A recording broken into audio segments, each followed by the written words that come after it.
Good afternoon, everyone. I think I know most folks in here. I'm Mayor Carrie Thompson, and I want to thank you for being with us today.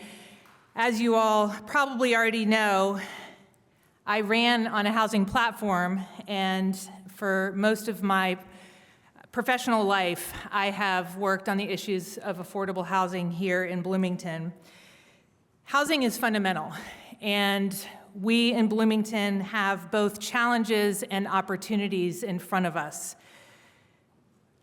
We, in my administration, are committed to serve in order to solve. And we are here to update you on progress we've made and where we're headed moving forward from here on both housing and homelessness. We took office in January of 2024, facing major challenges and broader housing pressures. There were many issues in the hand department, and as housing is my top priority, we really needed to get that straightened out before we could move on with a lot of the fundamental building blocks of the housing that we need in our community. We had 4 federal audits in 12 months. We were at risk of losing our federal funding. We had failed software implementation that was leaving work at a really sluggish and out-of-date pace. Our permitting was broken, and we had outdated plans. Our consolidated plan and our UDO were in need of updating. And we've had a significant growth in student-focused housing, but really almost no growth in housing for people who live and work here. We need that variety of housing in order to solve the complex issues that are in front of us today. The urgency is really clear. We are choosing strategy to address the urgency and also to address the long-term issues that are facing our community. We fail when people have false promise of services that we may have, but they end up in our homeless camps. We are renewing our commitment to Title 16, and we are doing it in earnest with the top challenged properties at the top of our list. This year, we have addressed issues at Crawford, holding our standards with compassion for those in our community who are most in need. We have hired our city's first homeless response coordinator, Brian. Where is Brian? He's going to wave. There's Brian. And obviously, the city relies heavily on the infrastructure and expertise of our nonprofits. These are the folks who serve our unhoused and our underhoused residents every single day. The team is assembled. We have many rowing in the right direction together. And at the city, we're doing our best to support them. Recently, the Community Foundation joined with us and several partners writing a Lilly grant, which will fund new case management, among other things, which will help our long-term homelessness issues. We've convened agencies to shape and implement the Housing Action Plan, and the city has partnered to help enhance the Built for Zero model. Today, individuals are being brought to Bloomington by other jurisdictions. Both IU Health and Wheeler, among others, are experiencing influx that they're unable to deal with.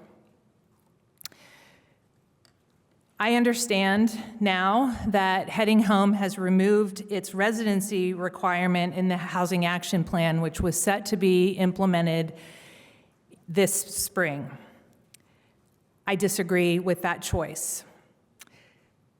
I really value Heading Home as a partner, and their work is tremendously needed in this community.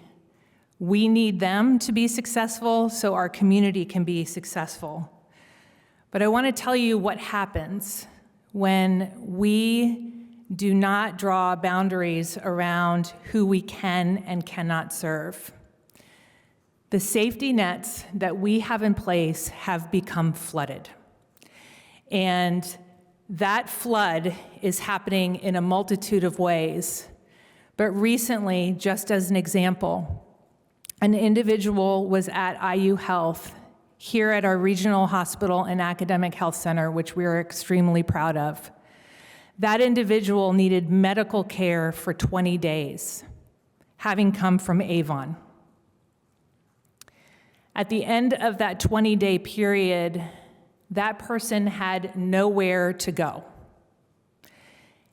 and was forced to stay in the hospital for an additional 23 days until the hospital could problem solve and find a place for that person to go.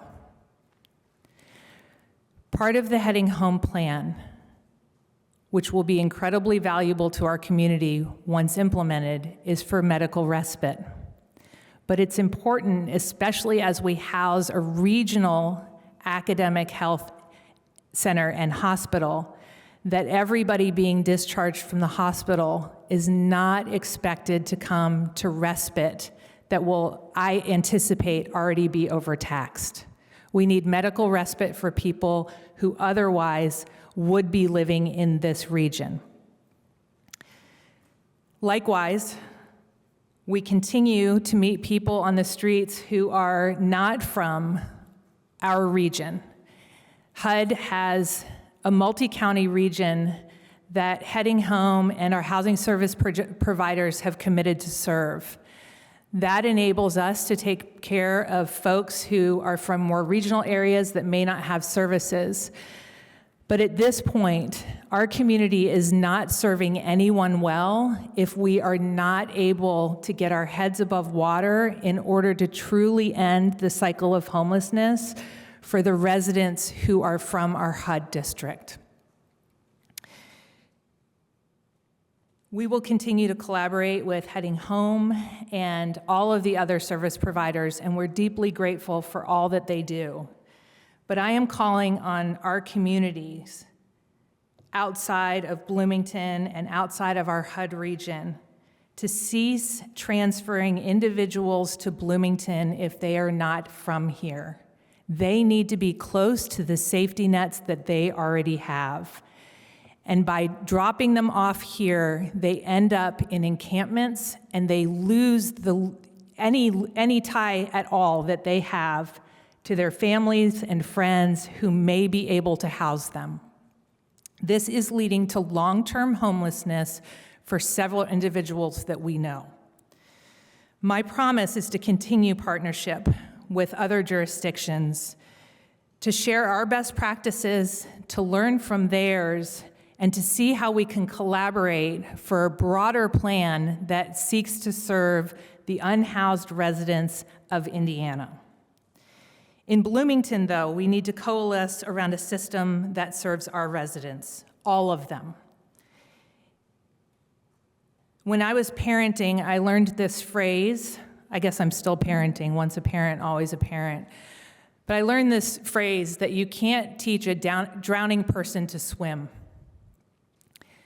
In Bloomington right now, I think we're barely treading water with our homelessness. We need to get to a point where we can commit to people before they become homeless, that we can work on diversion with them. We can work on eviction prevention. And should someone become homeless, we have the services that they need to support them into and through permanent housing. And those services have to include case management. They have to include helping someone get back on their feet. If we truly want to solve homelessness in the United States, and I'll talk about the new executive orders in a moment, what we really need to do, in addition to focusing on truly solving homelessness individual by individual, is to be equipped to provide trauma-informed care from infancy through adulthood. Because most folks who are living on our streets and living in shelters have untreated trauma.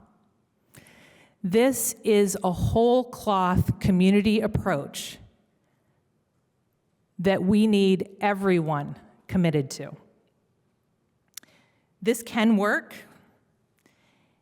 and if we get this system working, it will lessen the load on our providers and allow them to work long-term in the relationships that allow people to thrive.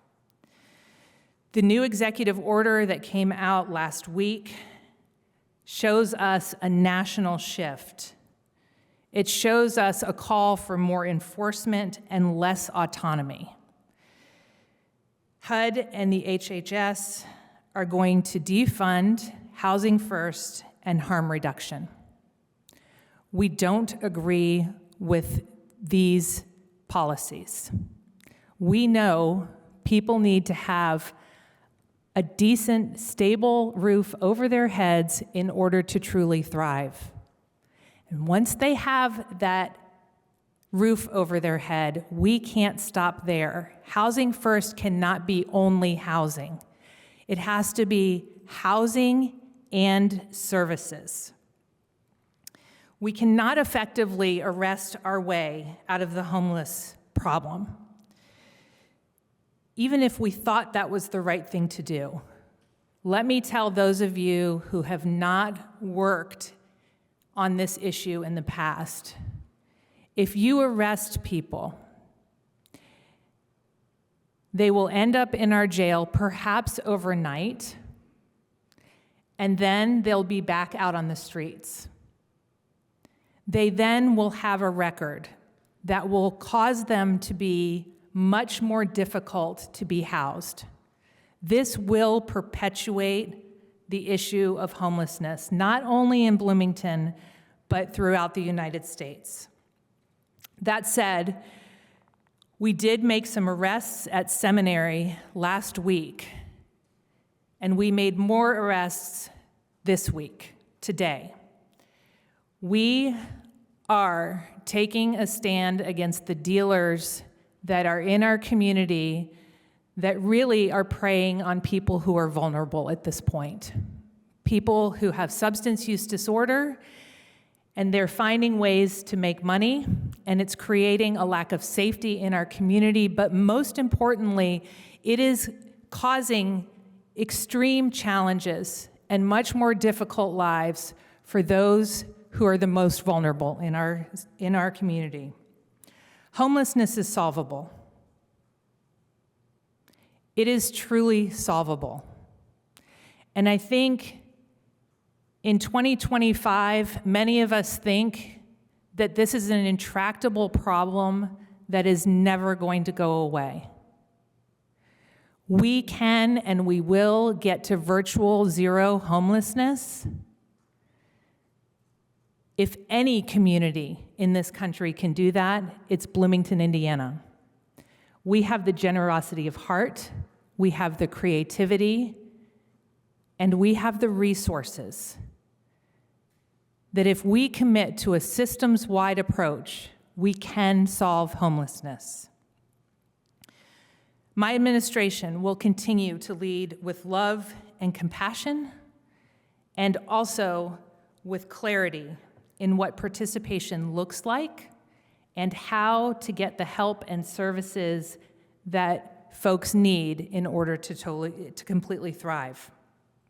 Our residents deserve better, and we are committed to providing better. Obviously, if we want to solve homelessness, we also have to solve our housing crisis, which is not unique to Bloomington. There are several pieces of our housing ecosystem that the city impacts. Part of that system is impacted primarily by our legislative branch, our city council, and the other part is primarily impacted by our administration. And I want to recognize we have a few city council members here with us today. We share the same goals, the council and the administration. And we work in different ways because of our roles in order to solve this problem. The council's legislative. They approve our budget and they pass ordinances and zoning changes. So the policy level changes that are needed in order to impact housing, we have a team at council that are already working on that. On the administrative side, we implement housing strategies. We do compliance. We form partnerships. We secure outside funding. And we improve the permit, incentive, and internal systems to make housing happen faster and smarter. Our housing market is truly an ecosystem. Our commitment is to remove barriers and create the conditions for housing to happen through smarter processes. First, we're committing to modernize our systems and processes. We're cutting red tape. We're revising policies and the permitting process. We already have a limited audit process that's going to be conducted by Flintlock in conjunction with our Hopewell work. That will give us some work to start on the permitting process, but we also will be doing a comprehensive audit of our permitting. That is pending at this moment. But we believe that once that's initiated, we can begin to make changes in that permitting process by the end of this year. Let me tell you why that's critical. When a builder or a developer applies for a permit and they have to sit and wait for that permit for 12 months, frequently they're paying staff for that 12 months. They may be paying for plan changes and other professional expenses. That cost all goes into the cost of the house. Whether it's owner-occupied or rented, our residents end up paying for that cost. If we can get our permitting systematized so that we can check all of our boxes in a systemized way that is expedited, that will actually reduce the cost of housing and it will produce more housing. Supply and demand. Additionally, we are committed to shifting the internal culture. We want partnership. We want partnership with builders, with developers, with neighborhoods. We want to come to the table and say, you want to house people in Bloomington? Thank you for being here. Let's see what we need to do together to get to yes. We want to make it easy to build great things in Bloomington. We also are leveraging city-led development, specifically the Hopewell neighborhood. We're moving to less idealism, more realism at Hopewell. This process, because the city is involved all the way through the plat process, will help highlight places in our own system that create friction and red tape where there doesn't need to be any, and can help inform this audit process that we are currently going through. We will come out of this Hopewell process with a design portfolio of homes that we are ready to approve throughout the city of Bloomington in an expedited fashion. Our move at Hopewell, through engagement with Flintlock that's going to help us get to final plat, is an invitation to local builders to come back to the table. The huge scope of Hopewell is simply too much for many local builders and developers to take on all at once. This is a way to break it down so no one single builder has to do the entire project, and so that we can invite a community to really participate in building what will become the gem of our community, our Hopewell residential project. We also will demonstrate what's possible. We think a lot of what is going to be done in Hopewell will come to live out in amendments in the future to our Unified Development Ordinance. This gives us a model to look at. So neighbors that are looking at what is this going to look like in an adjacent neighborhood to me can see the incredible neighborhood that's coming up at Hopewell and understand what that feels like. We also want to unlock our existing housing supply. We're looking at incentives for rehab and unused units, and we are supporting the return of any housing stock that's not being used back to the market. We have people who want to live in Bloomington, and we are eagerly welcoming them. We will have a process for neighborhood identity and integration in this process. That will include nodes for Bloomington's key commercial neighborhoods that can start to welcome residents more readily. I want to move to our economic development vision because part of the housing ecosystem is obviously impacted by our economic development and vice versa. We can't grow a local economy if the people who power it can't live in our city. Housing is the foundation of economic development right now in Bloomington. We have to connect the dots for people that we are ready to grow our workforce population, and we can do that by welcoming them to the city of Bloomington where they will have a place to live. Housing affordability has two factors, more than two actually, but two key factors. One, of course, is the cost of the house that's being produced. Obviously, that sets the price point. But the other part of whether or not that unit is going to be affordable is how much the person makes who's going to live in that unit. My administration is focused on growing wages in Bloomington.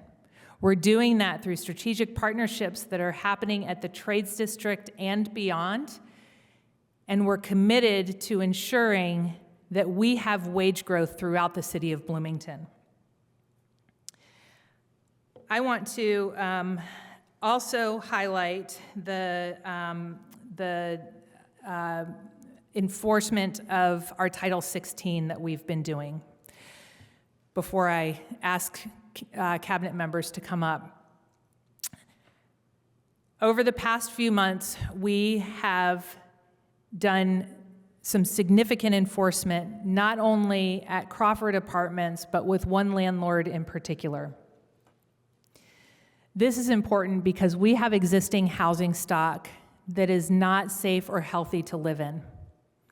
If you live in the city of Bloomington and you rent a unit, we want to make sure through our Title 16 that you are able to live healthily and safely.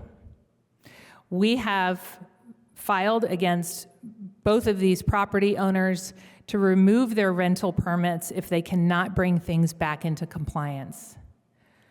I am very proud to say that yesterday, through inspections, we saw dramatic progress at Crawford. We believe that those units will come back into compliance, and we have to ensure that the people living there have the supportive services to keep them maintained well. We also are working towards agreements with the landlord that is out of compliance. If you rent in Bloomington, you need to be committed to providing safe, decent housing to your tenants. It's only fair. Everyone deserves a safe, decent place to live, especially if they are paying market rate in order to live in those units. I want to welcome members of the cabinet up because I know there's going to be a multitude of questions, and as we looked at the issues of homelessness and of housing, we saw that nearly everyone on Cabinet works on this in some way. So if I can ask Cabinet to come up, and then we will field questions from the press.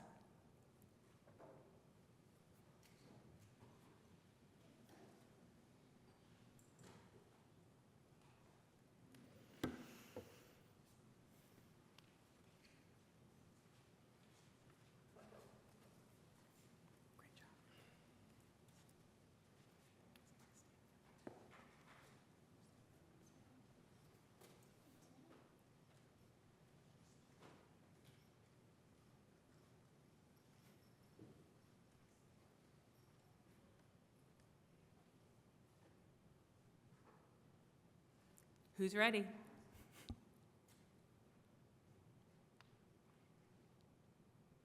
Yes.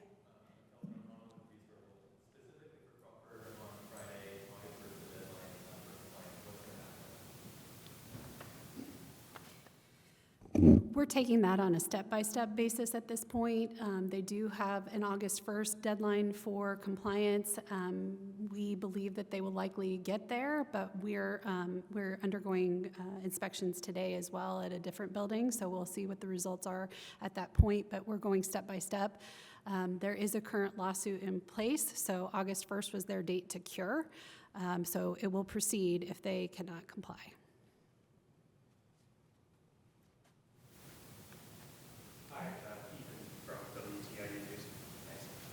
So, Mayor Thompson, you mentioned earlier that other municipalities have been sending folks to Bloomington. I was curious if you might be able to share what some of those municipalities are and whether you've reached any agreements with them to kind of extend that. So we're not going to talk about specific municipalities tonight, but last month I convened by invitation all of the mayors in Indiana. So we had a number of them come to discuss best practices around homelessness and how we were moving forward. It's not just municipalities or sheriffs dropping people off. What other things that happen are that people come here for care and don't have means to get back.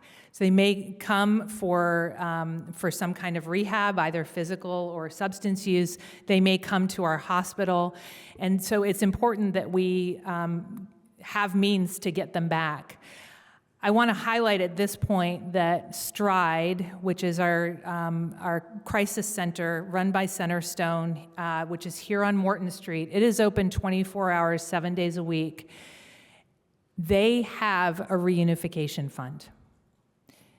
You can call Stride and get services from them to get back to where you are going. The hospital now also has reunification funds, and we would like to ask all of the treatment facilities to provide that as part of their care.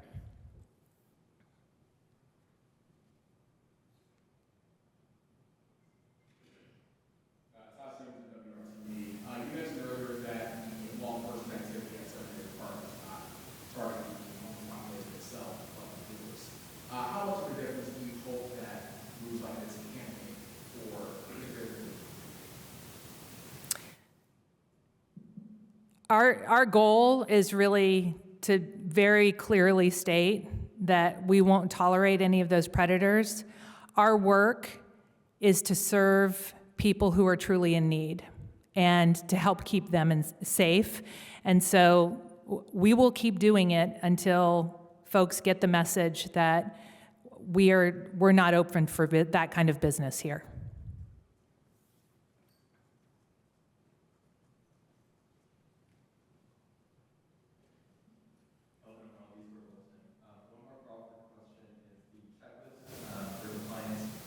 Calls for a modified coordinated entry process. Would that updated process, has that happened, and would that updated process still be a first process? Good question. So it will be a modified process just so that we can make sure that we're housing folks that can be successful in the units. Many of them require intensive case management. That piece needs to be addressed. It can't just, I don't know if you want to answer any further about that, but essentially the whole goal is to make sure that we're being successful with rehousing folks. Do you want a more complete answer? Okay. One of the most challenging things is housing people who have been chronically homeless. And in order to do that and do that well, the case management has to be very intensive. It needs to happen with a frequency and a level of support that folks really need, and it needs to touch many facets of life, some medical, some mental health, other skills-based. We are working with Beacon, who's the provider of those services, to get to a point where they have an approved case management plan there. This is very important, not only for this property, but as we learn more and more and as behaviors change, we need to be sure that all of our Housing First residences can be successful. That's the goal, to safely house people. And so we need to make sure that when you move into a Housing First residence, you are safe and you have what you need to truly thrive. And that means that your neighbors need to have the same. Laura? Oh. For the equipment, you do. Oh, I'm sorry. You can hear me on TV. My question is involved money, as I often point to. These initiatives sound as if they may cost something, and is there a plan for funding the things that need to happen to make this change occur? And I'm also wondering how much money the city has given to Heading Home that may not be available to you to use for these initiatives to help the local homeless population. So there are resources available through the new Lilly grant to fund new case management. That case management, part of that case management at least will be pointed towards reunification, which means when somebody comes here, getting them reunified with their community of origin. That's, yes, supplying money to get them there. The Community Foundation has funded a small account for reunification. We also likely will fund some reunification. And New Leaf, New Life also has reunification, as does Wheeler and Beacon. So there's money there? I don't know what their balances are, but certainly if there are folks out there listening that would like to fund these initiatives, their money is welcome. Oh, the Heading Home. Do you want to answer that, or you? Could you repeat the question on Heading Home? I'm sorry, I had asked how much money the city has over time given to the organization, and if there's a concern that that money would not be available to fund these local initiatives for the local homeless population. I believe that they have only been given approximately $1.2 million. Some of that money did come back to the city, and the programs that they were intending to fund are being funded currently. And let me be clear, Heading Home is doing great work on many things, including data dashboard, some landlord mitigation, and convening providers. So it's money to Heading Home helps homeless service providers in the end. So they are a partner, and we're glad to have them.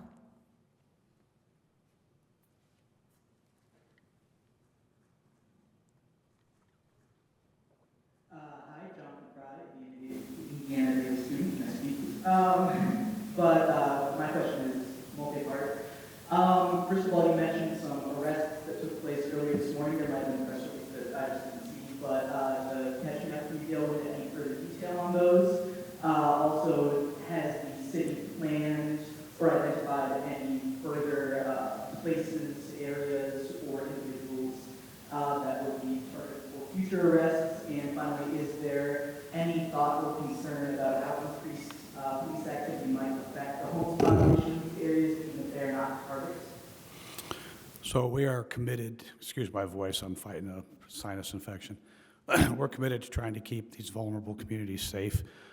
Drug dealers prey on these people hanging out in the camps and the parks, and so we are focusing our efforts on taking the drug dealers into custody so that they aren't able to peddle drugs to people who have addiction issues and things like that.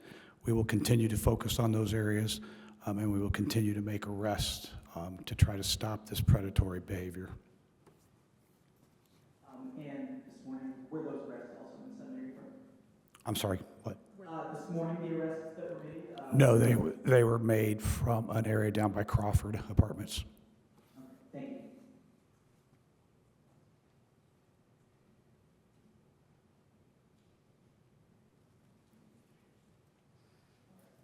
Well, my question is, for those people who can't be in here, this room is only holds so many people. What do you hope they take away from everything that you're doing to make sure these communities are looked at? There are people who drive on Walnut, you see Seminary Park and state that it's in and wonder what the city is doing. So what would you tell those people who can't be here with us today? That we need and are committed to a comprehensive whole cloth approach that involves housing, but it also involves services. And it involves getting all of the players on the same page, rowing the same direction.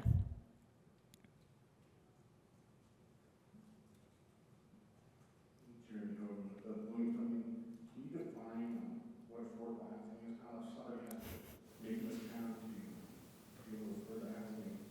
How are you going to work with these developers and comparison, dwindling resources, and a lot of people are traveling out of the county for housing and filling the food banks. So affordable housing, I call it capital A affordable housing, which is the HUD's definition of at what point you need subsidy. Says that that 80% and below of the area median income, and that's by house size. And at Hopewell, to be clear, while we do have some capital A affordable housing going there, we're targeting an increase in attainable housing, which means that it will not be subsidized. It will be created at the level that that our workforce can afford. One more question about policing and homelessness. In the wake of the executive order on homelessness, is the way that the Bloomington Police Department interacts with the homeless, or is its approach going to change at all?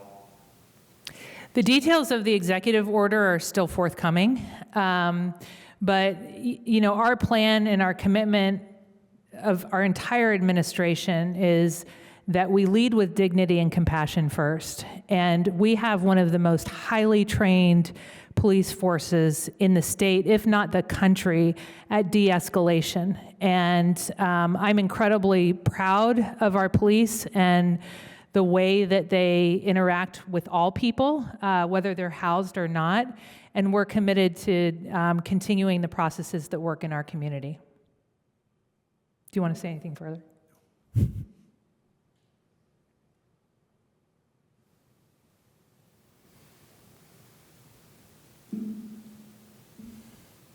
The executive order from last week, as you mentioned, ends funding for cities that don't enforce prohibitions on illicit drug use, prohibitions on urban jamming and loitering, and urban squatting. Would you say that Bloomington is in compliance with those parts of that order? Not yet. What needs to be done to make that?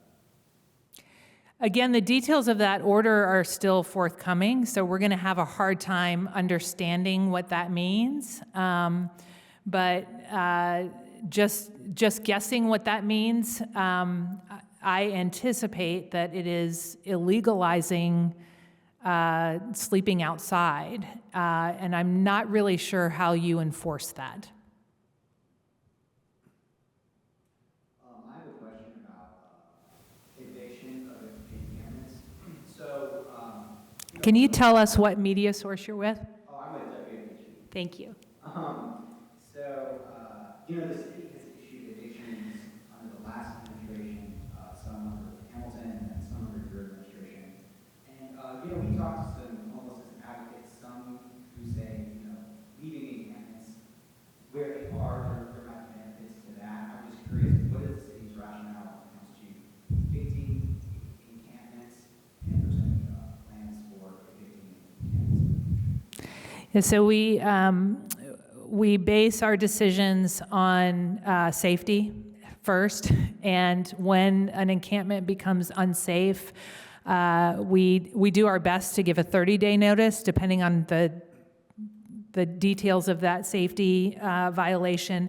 And so we have a team that goes out and works with folks over a 30-day period to try to relocate them.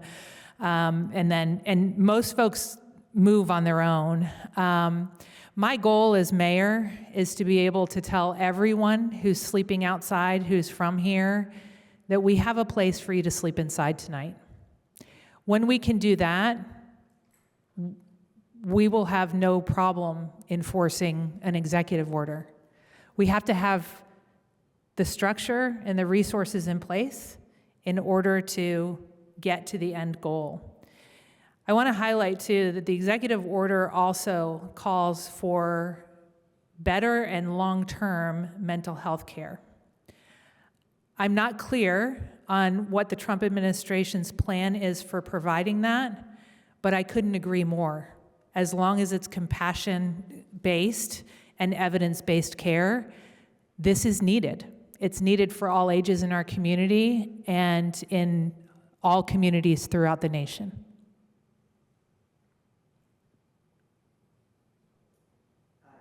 Jonathan Friday, student again. So you touched earlier on how there is, in addition to a bit of a lack of affordable housing development, there's also an influx of student-targeted housing development. I've spoken with some developers of student housing, which is of course generally more expensive, with like dozens to hundreds of units sitting empty, which seems like it could be just as much of a problem as the lack of affordable housing. Has the city thought at all about how to maybe either curb the development of new student housing or find ways to make it more affordable, or some way to, even the scales? What we're looking at is how to drive the housing for the people who are living and working here. My hope is that the students will be encouraged to live in the housing that was created for them, and that, in fact, the empty units should start dropping the price of those student-based units. The reason that I am differentiating between the student-based housing and other housing is really important, because the undergraduate student housing that's being developed today is really targeted at a certain lifestyle, a lifestyle that stays up a little bit later and recreates differently. And so the challenge in our community is that if we have 200 units of housing that's available in a large student development, you can't put a single mom with a couple of young kids in there. They have a different schedule. And so in that way, I really want to encourage, especially the undergraduate population that runs on a different schedule, to live in the great units that have been developed for them, which are also, many of them, right on the transit lines that take them right to campus. So that's how the community can work really well. And then we need to target anything that we're doing to add units in existing neighborhoods and to build new units elsewhere towards people who are living and working here long term. One more question, thank you. So also about Hopewell, you mentioned that you've been looking at places to reduce red tape and friction where there doesn't necessarily be any. Can you go into any further detail about what limitations you're looking at lifting or reworking, and maybe an ETA on when that, I know you said roughly the end of the year, but some sort of a specific date, not too specific. Do you want to take this, David? David Hiddle, Director of Planning. Hi, could you repeat that question, please? So earlier Mayor Thompson just mentioned that the city is looking at places where there are sort of unnecessary limitations, friction, red tape to obtain a permit and development in Bloomington, specifically in the Hopewell neighborhood. I was just wondering if you could elaborate maybe on some specifics about what sort of limitations you're looking at lifting or reworking. Yeah, probably two major arenas there. It's the process, the permitting process. I think there's probably more friction here than needs to be the case, maybe more here than you would find in similar cities across the state, other localities nearby. We're, as the mayor mentioned, going to have a third-party comprehensive audit for the first time of our processes. We have great people, smart people, talented people, hard workers, and very civic-minded people processing our permits, but they've never had the benefit of a thorough examination of best practices, helping to bring in an understanding of, where we have redundancies, where we have bottlenecks, where we have inefficiencies that can be fixed. So I think that'll help our permitting system and make life better for developers and builders.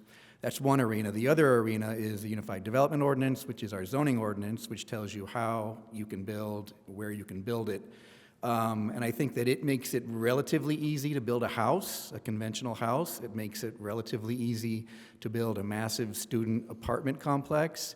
It makes it relatively hard to build everything in between, which is where you really serve the middle class and the lower middle class, the people that work for the school system or work for the government but can't afford to live here.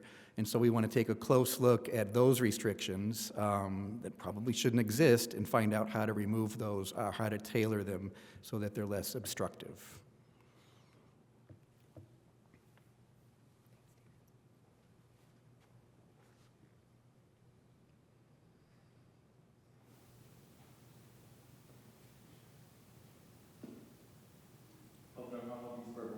I know the city hired a homeless coordinator who maybe might have limited power. Has the city considered following the recommendation from the No Baptist Working Group to hire, to establish a second position at the level of the deputy mayor who could do public safety and probably that might include safety to the unhoused community?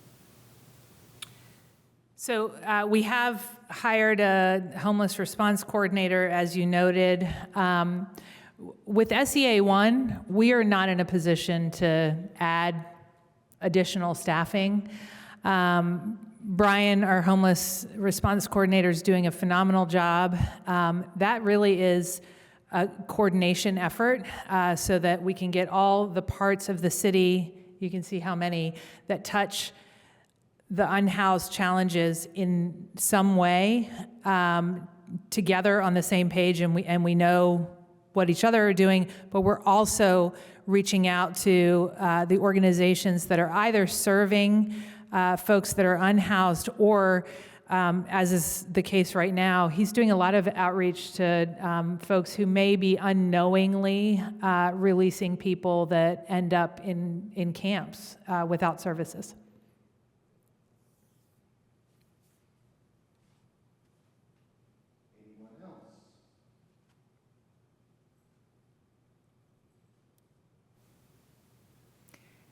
Great. I want to thank you all. Oh, Dave, sorry. Do you have a sense of how many encampments are currently inside of the city? I don't have an idea of how many encampments we have at this moment, no.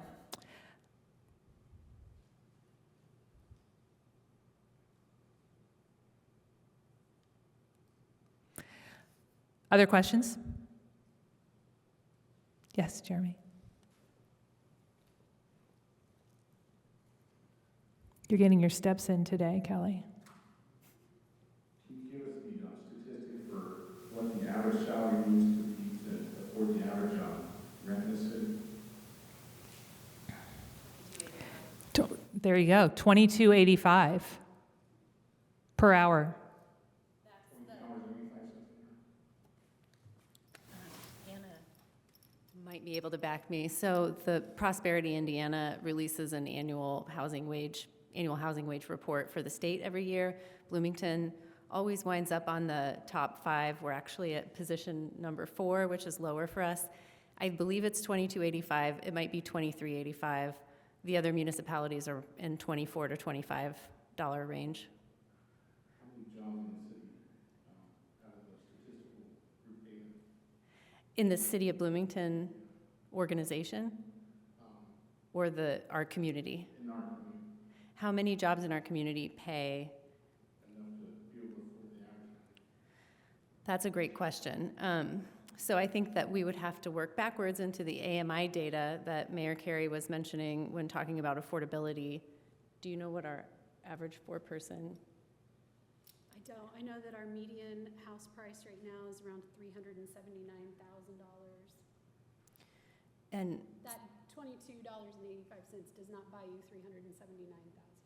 That's why I asked the question. yeah, I apologize, I don't have it memorized, but I can follow up with that information. Yeah.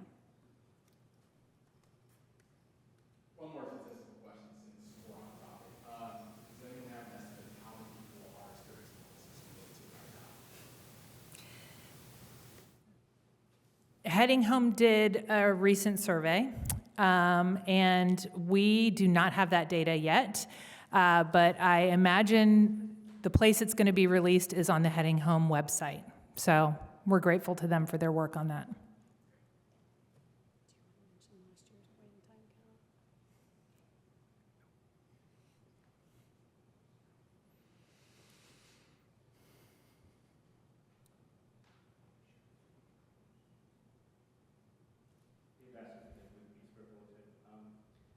Could someone explain the difference and similarity between Union and Crescent as a housing development and Crawford Apartments, given the city council is going to be confronted with the question tomorrow night about whether they should extend or whether they should find Union and Crescent compliant with their tax abatement terms? And a specific question, are you as optimistic about Union and Crescent being in compliance with their, I think it's September inspection as you are about Crawford? You want to field both of them? Is that what you said? Yeah. I don't know who wants to take this question, but the council's having a full hearing tomorrow night, so they'll be talking more in depth about Union at Crescent at that point. I'm not clear about what your first question really means, the similarities between that and Crawford, but this is a tax abatement hearing tomorrow night, and so that's different than the Title 16, although there are Title 16 issues. So are you wondering about Title 16 compliance or tax abatement compliance? Both, but also I was hoping that someone might just explain the difference between permanent supportive housing, which is Crawford, and whatever Union Crescent is, so that people understand the difference between those two types of developments. I'll do my best to respond to you. So Union at Crescent is a low barrier housing option. It is not a permanent supportive housing unit like Crawford is.